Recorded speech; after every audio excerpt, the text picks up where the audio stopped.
All right.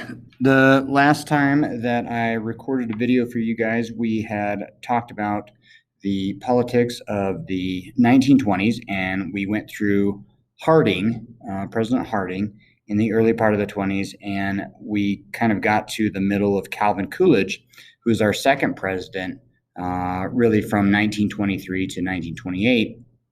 And we started talking about groups and how they fared during the 1920s. And so I'm going to pick up with labor unions in the 1920s. And what we need to understand about labor unions in the 1920s is that they didn't do very well overall. And they didn't do very well because, well, labor always has things to complain about, but they had less to complain about during the 1920s. Wages were going up, for the most part. And so they had less to complain about. All right. So what we need to just kind of think about is for the 1920s, we really don't see many good things happen for labor. And that kind of, for the most part, continues to be a recurring theme in American history, but kind of like the Gilded Age, more so in the 1920s. Now, it's not just rising wages that do this, but remember that with the Taft Court, William Howard Taft, we have a very conservative Supreme Court during this time, and they supported the use of federal troops on strikes, the use of injunctions. So it was a very friendly government to business during this time. And whenever anything got challenged in the courts, usually the courts sided with the side of business. Okay, businesses, remember this is the time, if you don't remember these things, when they started using things like yellow dog contracts, where they would basically have you sign an agreement that promised that you would not join a union if you were to work in that particular place. And then remember, we have the American Plan, where it almost became unpatriotic. You were seen as like a radical or a communist or something like that, an anarchist, if you joined a union. So the business community created this idea of the American Plan, which promised the idea of an open shop instead of a closed shop. Now, a closed shop meant that you had to join a union. An open shop meant that you didn't have to join a union. It really is just more propaganda by the business owners to get their workers not to join a union. They kind of just made it publicly seem bad or un-American to join a union. All right, and then we had the idea of welfare capitalism. Remember, we have people like Henry Ford who are starting to use some of these ideas that if they give their workers enough benefits, and even though they weren't great benefits, sick pay, vacation time, things like that, they would have kind of less to complain about. And in a way, this kind of undermines the labor movement. So again, not a great time to be a worker in the 1920s in terms of unionism. All right, veterans in the 1920s. So remember that a lot of these people had gone to war, they had risked their lives, and what we're going to see is that in 1924, they lobby for the passage of the Adjustment Compensation Act. Now, the Adjustment Compensation Act would give bonuses to veterans of World War I for about $1,000 each, which, in the 1930s and 40s, that'd be pretty good money. But the issue was that they were not going to pay these bonuses until 1945. So literally 20 years after the passage of this act. And this is a way that the government could generate this income and do it over time to where it wouldn't be like a huge shock to the federal tax system. Now, this is going to be a kind of a big deal, because eventually we're going to see this group of veterans in the Great Depression. They're going to say, hey, we can't wait till the 1940s. We need this money immediately. And they end up marching on Washington. Okay. Now, Calvin Coolidge, he tried to veto this, but Congress overrode him. And, still this is kind of a radical idea. Back then, when you did Army service, it wasn't seen as something you should get paid for. It was more like a patriotic thing, and that's why Coolidge vetoed it. But it's kind of a liberal idea, and it does pass eventually, but it won't pass. Won't get paid out for 20 years. Okay, let's switch over to Calvin Coolidge's foreign policy. So remember, the 1920s is a time of isolationism. when we talk about the 9-power naval treaty, when we talk about the 553 treaty, we're talking about disarmament, right? We're not, this is, the 1920s is not a time of an arms race like we're going to see like in the 1980s or something like that, or, in the Teddy Roosevelt days of imperialism. This is a retreat from that. We are trying to not get engaged, and we're doing everything we can to keep ourselves out of war or entangling alliances. And so, probably one of the best examples of that is the Kellogg-Briand Pact. The Kellogg-Briand Pact was an agreement really with every major country in the world, even Germany and Japan, where we basically agreed to outlaw war in the future, which sounds pretty unrealistic, but that's what the Kellogg-Briand Pact was. It was an idealistic way, it was utopian, and as you guys probably can figure out, it didn't work, but that just shows you kind of the attitude of foreign policy for the United States at that time, that we promoted this idea. And Kellogg and Briand, they actually won a Nobel Peace Prize, I think, in 1929 for it. But that just shows you the attitude of, hey, let's do everything we can to not have to be involved other than trade, right? Remember, we still want to trade with countries, but we just don't want anything to do with having to build up our military during this time, or have any kind of an entangling alliance. All right, now economically, there's a problem economically, and it's going to come back and bite us when we talk about causes of the Great Depression. So let me talk a little bit about the Dawes Plan. And let me even back up before that, and let's talk about the debt structure for European countries during and after World War I. So during World War I, the United States went from being a debtor nation, which means that we owed countries, to a creditor nation, which meant we're the ones giving out the loans. And we had given out big loans for countries like England and France, and even, to some degree, some other countries, but mostly to England and France during the war. And after World War I, their economies struggled, and they were having trouble paying back the loans to us. Now, England and France had blamed Germany for the war, and so they were trying to make Germany pay what were called reparations, which were like, hey, we blame you for the war and you need to pay us back for the damages that we incurred, or the economic troubles that we're dealing with because you caused the war. And we're talking like, $30 billion, which at that time was an obscene amount of money that Germany had no hope of repaying. And they didn't. They pretty much had a default on it.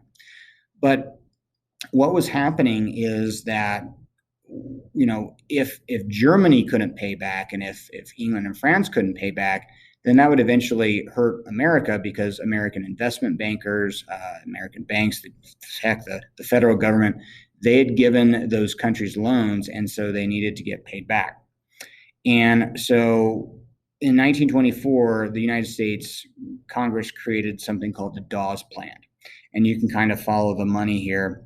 But basically what we would do, and it's kind of like, we're loaning money to eventually get paid back by the same money. But what the Dawes Plan did is it allowed Germany to get more loans. And from those loans, then Germany could make their reparation payments, which then would go to Great Britain and France, who could then make loans back to our U.S. Treasury, or whomever that they owed. Now, if you're sitting there going, well, I'm following this and it feels like we're loaning out money to pay back ourselves, yes, that is pretty much the case. But again, what should we get out of this? We should get out of this interest, and that's why we did it. Just paid back the loans at a greater time.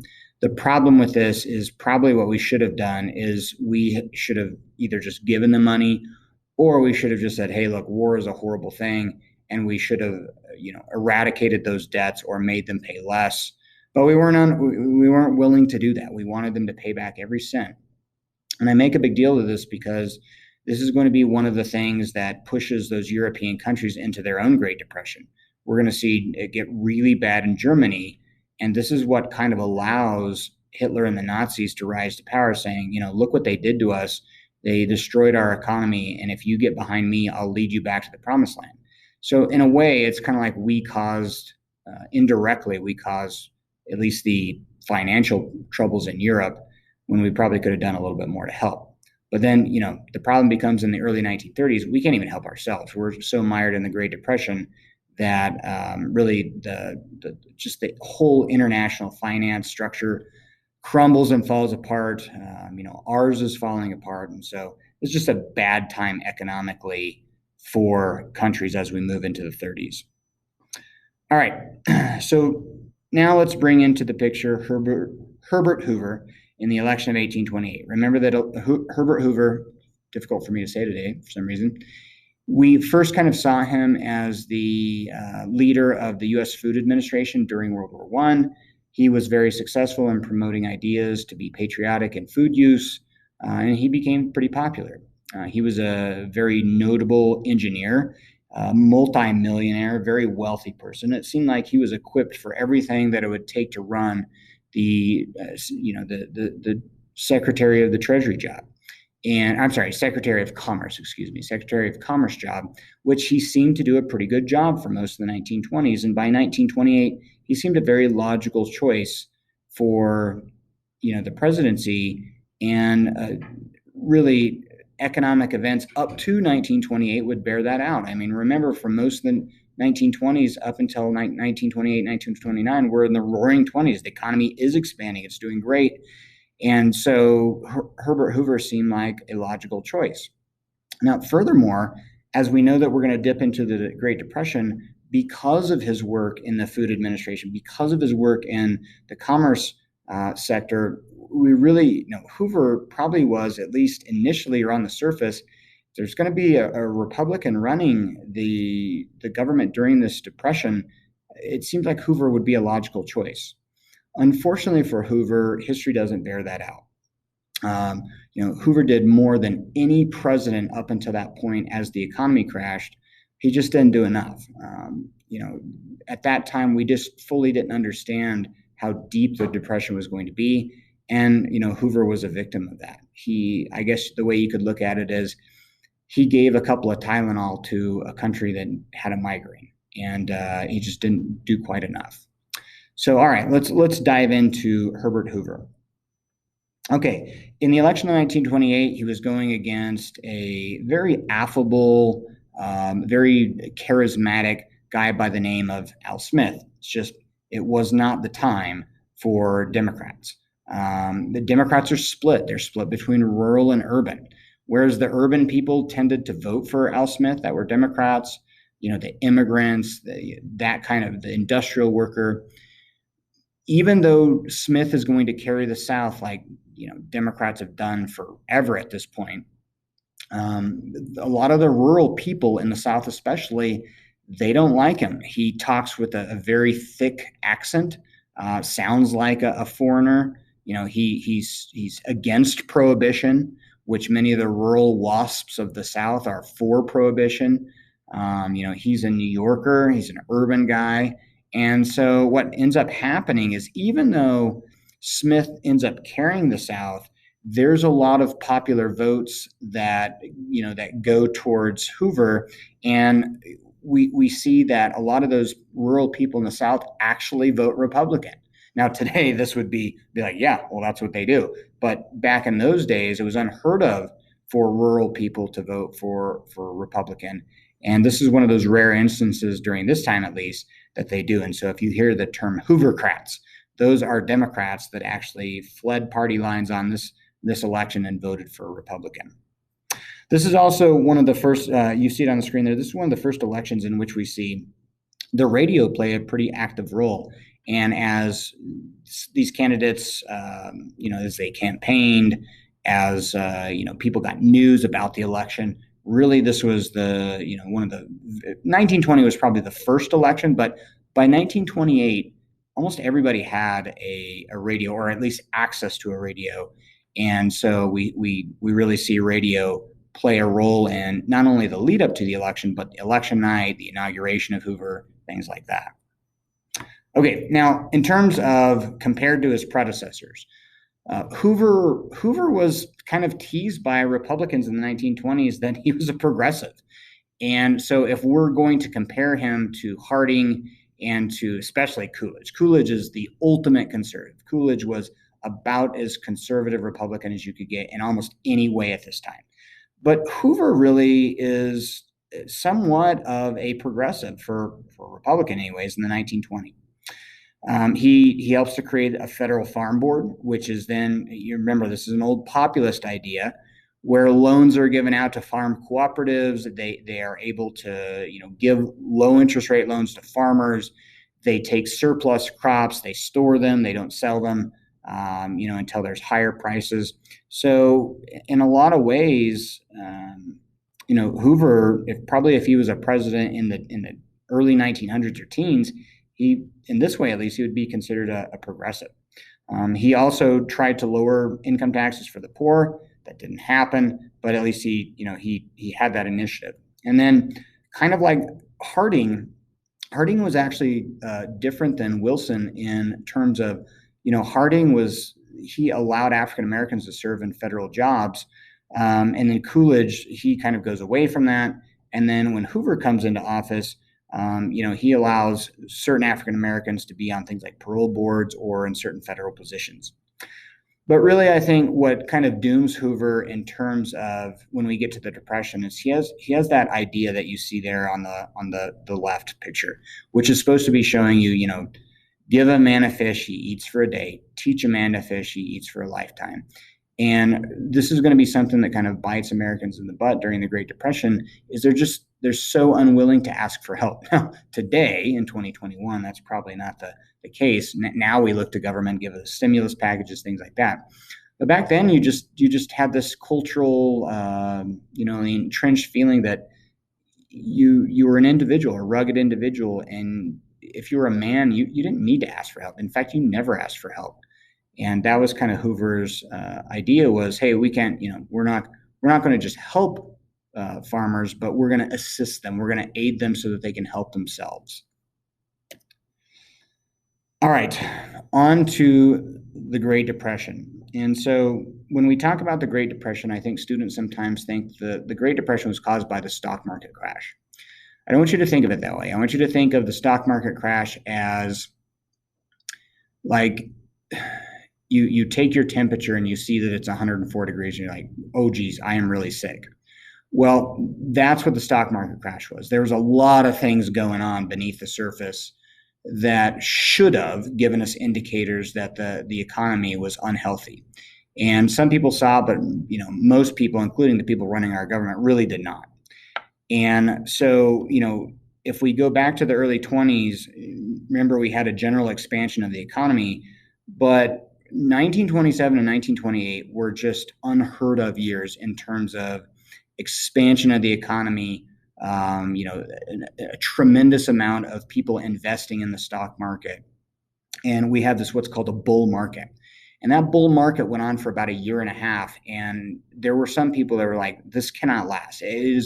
At some point, people are going to realize that companies are overvalued, that the money they have invested in those companies is way overvalued. If you guys have ever heard of the tulip speculation bubble in the Netherlands, where people were buying tulips at a crazed pace, thinking, well, I can buy them for this price, they will keep going up in value, and then I can sell them off and make money. Well, this is effectively what happened in our stock market from 1927 to 1929, is that, middle-class Americans even were getting involved in buying stocks on the stock market, thinking, well, I buy this now at this price.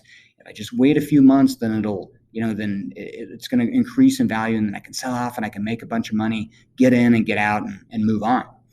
And so you have this kind of these never-ending good times that Americans are fooled by. And then finally the bubble bursts in the fall of 1929, where people start figuring out that America's companies, the major ones, are overvalued. And it begins a selling wave where you have very few people buying stocks and a lot of people wanting to unload and sell them. And the value in American stocks, just drastically plummets. And just it doesn't rise back up really for probably 4 or 5 years. And even when it starts going up in 4 or 5 years, it goes up very slowly. Okay, so let's talk about some of the most important causes of the stock market crash. Number one, we talked about over speculation of the stock market. Number two, remember, this is kind of like the Gilded Age. So we don't have a lot of antitrust legislation. We don't have a lot of things telling businesses, that they can or cannot expand their operations, certain things that would regulate interest rates. And so we have lots of unnecessary, almost what we would call predatory lending today by banking institutions, where they are giving out loans to businesses and to people they probably shouldn't have done. Okay, now, during the 1920s, many Americans had started buying on installment plans, on credit. And starting in 1929, as companies began to realize that they were overvalued, they began to lay people off. They began to cut wages. And when they do that, it starts to hurt the middle class more than anyone. Now, you can see today that our government, as they give us stimulus money, they're trying to help out the middle class because they know that's the biggest range of consumers in America. And once those people are spending, then the overall health of our economy is good. Well, you have to understand that one of the things that makes the Great Depression really bad is that when middle class people start getting laid off, then they're not consuming as much. And that, that artificially had been what was propping up, the economy in the 1920s. And now as we move into the 1930s, people they've exceeded their credit line. They can't make their payments back. They've lost their job or they've lost their wages, and they have mortgages and they have loans on cars and automobiles, and just all these things are going to kind of come together in a perfect storm that creates a lack of consumer spending that we had in the 1920s. Okay? Now you combine with that and you take like two of the biggest industries in the 1920s, construction and automobiles. Those, when we get to the 1930s, as we move from 1929 into the 1930s, what we're going to see is that we've overspeculated. And this is a common theme in America's economy. The automobile plants, they have a bunch of automobiles and not enough people to buy them. They're so productive that they've overproduced. Same thing with construction. Real estate speculators have built homes and now they have less people to buy them. And, think of all the people that's going to lay off. People that, are carpenters or plumbers or, cement people or whatever the case is, window makers or window installers or whatever the case is. Now those people are going to get laid off, and this is going to be a vicious cycle of kind of bad in our economy. And those people are going to lose their jobs, and they're not going to do as much spending, and it's all going to kind of feed on itself. Okay. Now, remember, let's bring back the international debt that we talked about with the Dawes Plan. One of the things that we're going to do, and I think I have it somewhere probably in here, is talk about the Hawley-Smoot tariff. And remember that in general, Republicans had created high tariffs during this time. And now, with the Hawley-Smoot tariff, they're even going to put a tariff on agricultural prices to help, out domestic farmers. And unfortunately, what this does is then it prevents countries like France and Great Britain to be able to sell their goods profitably in our country, and they don't make enough dollars to then repay the debts that that they owe to us. And so really our tariffs indirectly end up hurting us because those countries can't sell their goods in our country, and therefore they can't pay their debts back to us overall. And so this is another cause of the Great Depression. Okay. Next, depression's impact on people. I'm going to go through this pretty quickly. So remember that this is a time of individualism. A lot of people blame themselves, whereas today we almost immediately would blame government, or we would blame, I don't know, socialists or something, but we wouldn't blame ourselves. Really, now we are kind of a blame others type of people. And so, you have to understand that men took this really hard. They saw themselves as a failure. They were ashamed that they had to take demeaning jobs.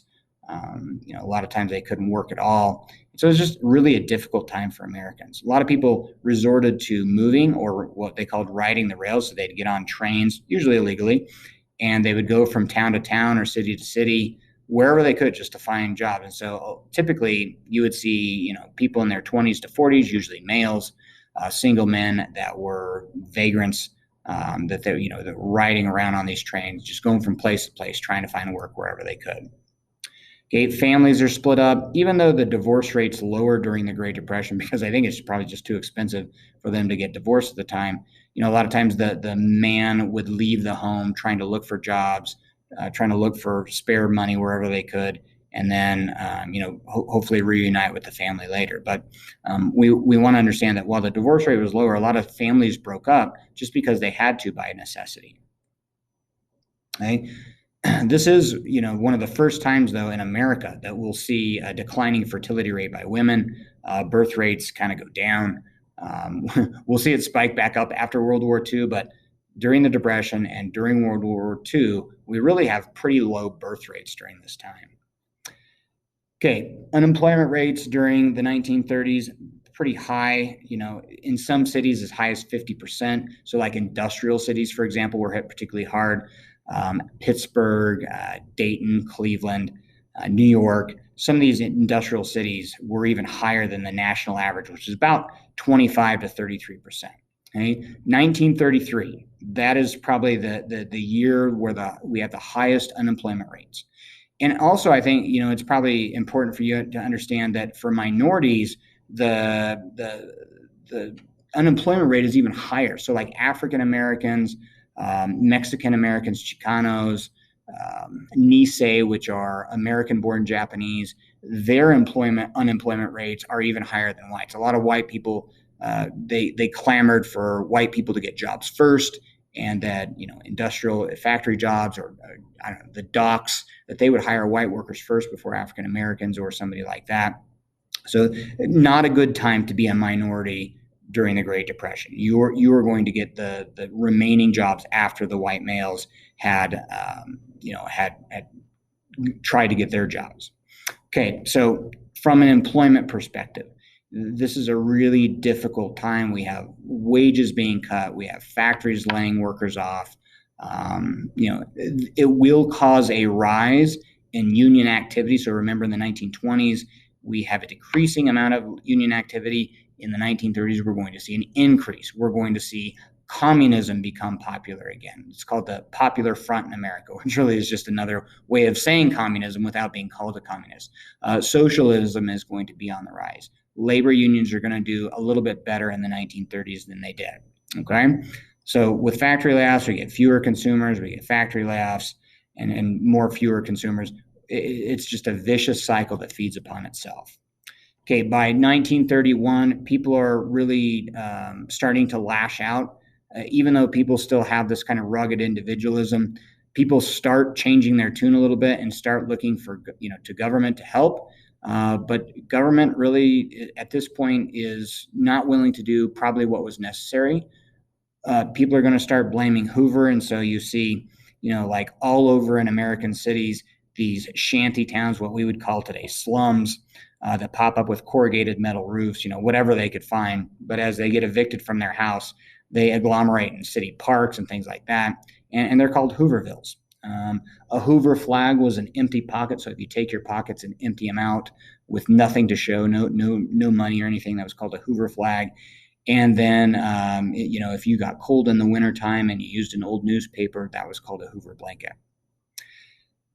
Well, to add to this misery and depression, let's talk about the farmers who did particularly bad during the Great Depression. So remember, the farmers are plagued by overproduction. Their prices have dropped, and then to add to that, there is a 10-year-long drought that hits, from North Dakota all the way down to Texas. That even hits parts of Colorado, and you guys probably know this as the Dust Bowl. And so we have this just enormous drought where farmers are driven from their farms. Grasshoppers come in and eat all the crops in this area. Dust storms are so bad that some of the dust even gets up in the atmosphere and is felt as far away as the back east. But this is going to cause a massive amount of migration. And so we're going to see people from places, and Oklahoma is probably the most famous one, but you'll see it from other places in the South and during the Dust Bowl. and these people are forced out, but they kind of are collectively called Okies. And so Okies are just a kind of a general derisive term for anybody that came from the Dust Bowl and the Dust Bowl South, that migrated to places like California, who rode the rails, who packed up all their belongings in a car, and they went typically out west. California was probably the place where most of the Okies went. Remember, when I say Okies, I don't mean just people from Oklahoma. It's just a generic term for these people who are impacted. These farmers impacted by the Dust Bowl who go out west looking for a job. All right, now Hoover, for his end, we have to say that Hoover did more during the early part of the Great Depression any president had ever done before in a recession or depression in American history. Most American presidents said, "Well, this is just the rottenness being purged out of the system, and things will get better." Hoover actually did quite a bit, but remember, he's still a rugged individualist, and so he's kind of conflicted a little bit in terms of doing as much as he probably should have.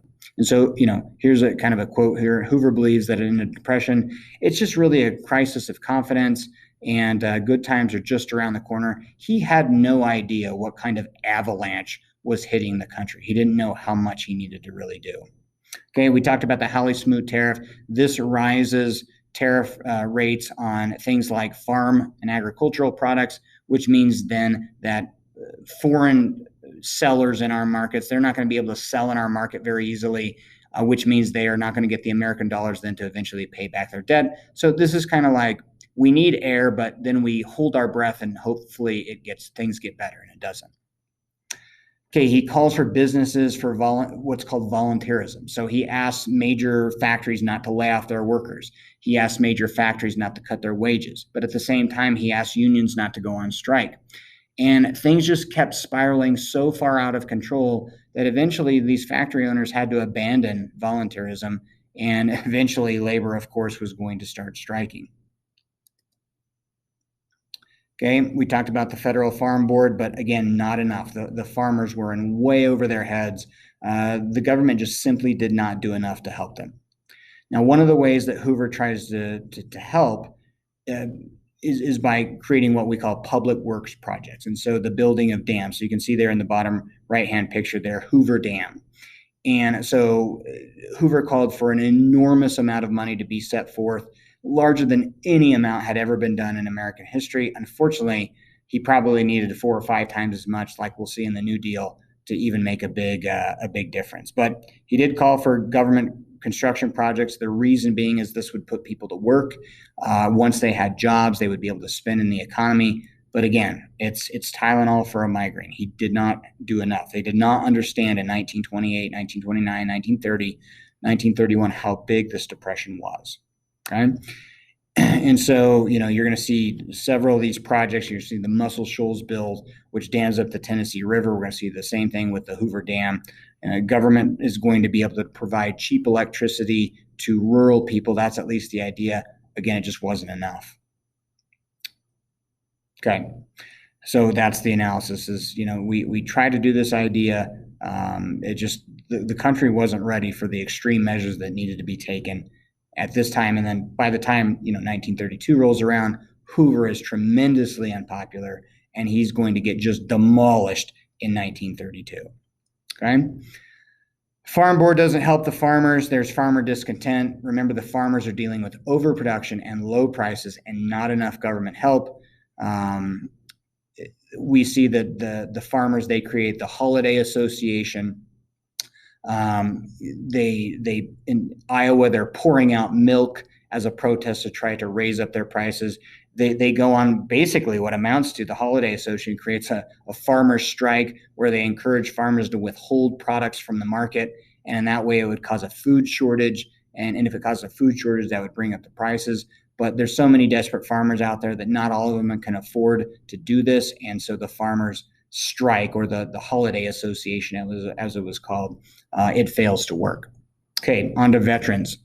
In 1932, the veterans who were promised their veterans bonus, they want the bonus immediately, and so they march to Washington, what's called the Bonus Expeditionary Force, but I would probably just write this down as the Bonus Army.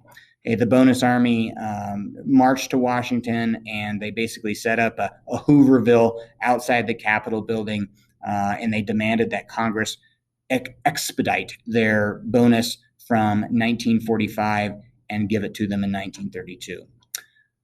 Unfortunately, Congress did not agree to this. They struck it down, and Hoover, he at least offered to pay for the train tickets or for transportation back, which many people ended up taking, but not enough people did, and they stayed around. They demanded that Congress change their mind, and eventually Hoover was forced, in his mind at least, to call in the military, led by a guy that we're going to see in World War II, General Douglas MacArthur, and his aides, Dwight Eisenhower and George Patton, and they clear out the bonus army.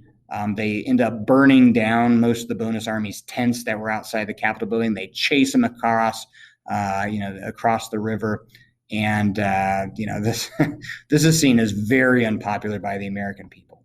This is really probably the nail in the coffin to Hoover. The dispersal of the bonus army makes Hoover look very aloof. It makes him look very, very uncaring.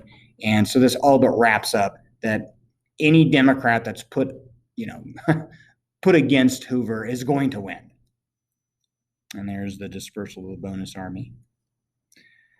Okay, really quickly, we talked about Hoover, trying to do public works projects. He creates something called the Refinance Corporation. I don't think you really need to write this down too much, other than the Reconstruction Finance Corporation would give federal loans to businesses, to banks, to railroad companies, and then hopefully they would, they would hire workers back on, or they would not cut wages and keep people working.